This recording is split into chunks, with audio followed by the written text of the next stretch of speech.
Who am I? Golly gee whiz, I think therefore I am. I'm not sure that's a question I can answer. I'm Melanie Jean Gross's husband, forever. I'm pops to my grandkids. I'm council member place 3 to most of Kerrville, I guess. What I do on a daily basis, basically I'm a writer. I speak at a lot of conferences and conventions, used to, before the economy went to hell. I also produce video, and I've written about a dozen books. On a daily basis, well, lately on a daily basis, I've been full-time campaigner. This has really been a huge distraction, but it's something you have to do as part of the process, and I'm not complaining. To get all three? Back up a little bit and tell us how you got to Kerrville and what you did before that, because you've had a few other jobs. Yeah, I've had a few incarnations, no question about it. I'm the former director of training for Church's Chicken. After about a decade with the company, I got frustrated trying to get people to do it right, and sold out and got my own franchise, and we opened it here in Kerrville, where I was told the population is too old to support a Church's Chicken. That was wrong. Actually, at one time we were the highest volume store of our kind in the country. I'm right here in Kerrville, so that's a kind of a cool thing. That was about 1985, I suppose, maybe 88, somewhere in there. About 1990, I wrote my first book, Positively Outrageous Service. For me, it's been a big seller. It's about 300,000 copies, 350,000 copies, a lot of books. I've probably spoken to, thousands and thousands of audience members. So, did I get you, Mark? And how did you, you had your own business here for a while? I had Church's Chicken, and then I sold that out in, I don't know, 91 or 2, somewhere in there. And then I just did speaking for a few years. And then when I contracted Parkinson, you might notice there's a little tremor in this hand. It's not a big deal. I have Parkinson, it doesn't have me. Anyway, it freaked me because one of the symptoms of Parkinson's sometimes can be loss of your voice, the ability to speak.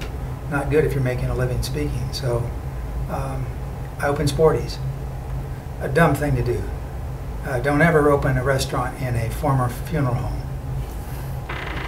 It wasn't my smartest marketing decision. The good news is Parkinson's pretty much under control.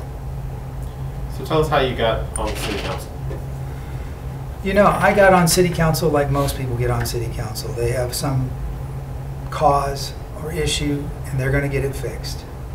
And I understand that so much better now that I've been on city council, and so much better now that I've seen the city from the inside out.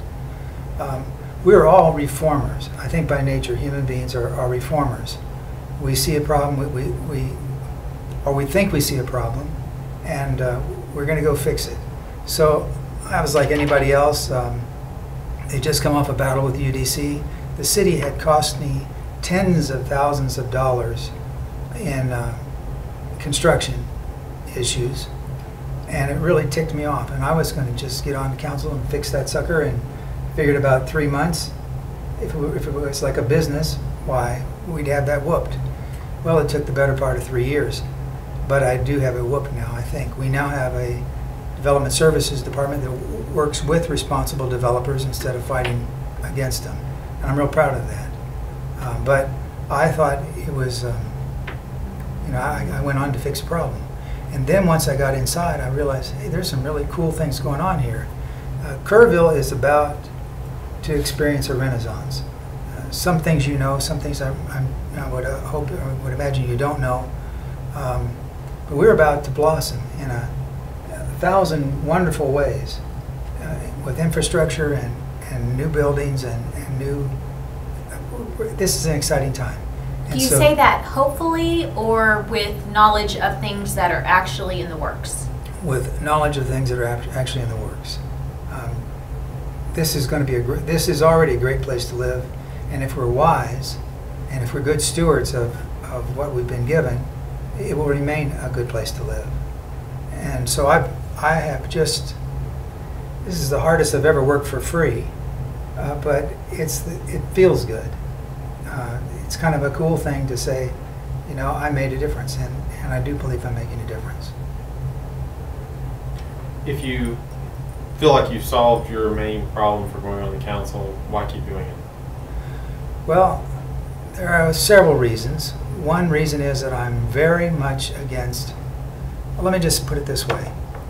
I was going to run for a third term because I just want to see some of the things that I've kind of stirred the pot in the first place come to fruition. The library is a huge example of that. The river trail is another example of that. Both of those are important to our long-term economic development. I believe that the river trail will be probably one of the greatest economic generators in Kerrville. And I want to be a part of that. I'd like to see that. We're really close. When I see them turning dirt, I'll be happy.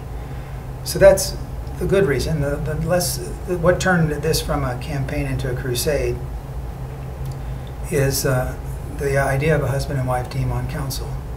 I don't think to the average observer it's as clear. How's that? Clear and present danger? I mean, that may be overstating it, but it is a clear problem.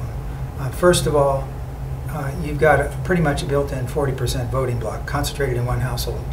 That's not illegal. I don't think it should be illegal, but it's a dumb idea. It might even be a dangerous idea. Secondly, you've got the Open Meetings Act, which you've written about me on the Open Meetings Act, and I know about it very well. No thinking city council member would say anything to a husband and wife team outside of a posted meeting without fear of getting nailed for a felony, a violation of the Open Meetings Act. So I want to run. I've got enough energy to go another 2 years. I'm excited about it. And then there's this crusade element as well. So our current form of city government, all of our council members are elected at large. Yes. One way you could address that very situation would be change in our form of government to elect council members from wards. Is that something you think we need to do? No, I don't. I think this is a good system. It works well as long as everybody follows the rules. One of the things that's important to know about our system of government, our city government, an individual council member has zero authority, just plain zero authority. It's when we work together that we have the authority. I can't, not that I would want to, and I shouldn't go in and try to micromanage City Hall. I am afraid that my opponent is interested in doing that. He's already staked out, publicly targeted a couple of key staff members. I don't think you can move a city forward while you're watching your back. So, no, I think the form of government is just fine.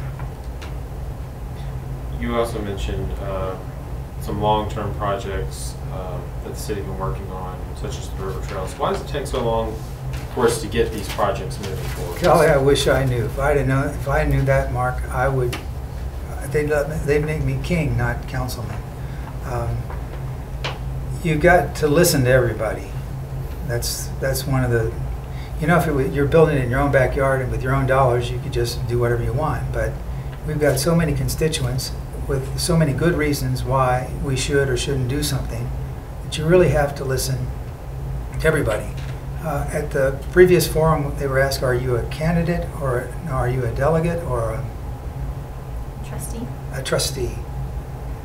And I think the answer is yes. You probably are. You've got to listen to the folks who elected you. That's what you promised to do. But on the other hand, if you have information that they couldn't have or don't have, you have to make an intelligent decision.